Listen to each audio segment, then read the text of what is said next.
حضرت سیدنا حضرت عبداللہ ابن عمر رضی اللہ تعالیٰ عنہ سے یہ حدیث مروی ہے، فرماتے ہیں کہ اللہ کے محبوب دونوں جہانات مختار حضرت محمد مصطفیٰ احمد مجتبیٰ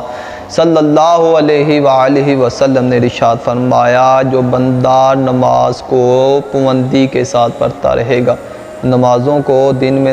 پانچوں نمازوں کو پابندی کے ساتھ پڑھتا رہے گا، فرمایا پھر وہ کل قیامت کا دن ہوگا، وہ نماز اس کے لیے نور، برہان و نجات کا باعث بنے گی، یعنی کہ بخشش کا سبب بن جائے گی، وہ نماز اس کے لیے نور ہو جائے گی۔ فرمایا جو نماز کو پابندی کے ساتھ نہ پڑھتا ہوگا،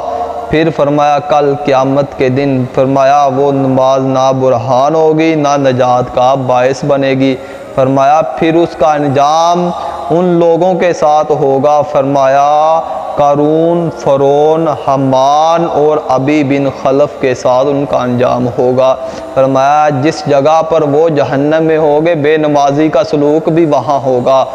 کہ ہمیں سمجھنا چاہیے ہم یعنی کہ بے نمازی یعنی کہ نماز میں مسلمان اور کافر کے درمیان صرف نماز کا ہی تو فرق ہے،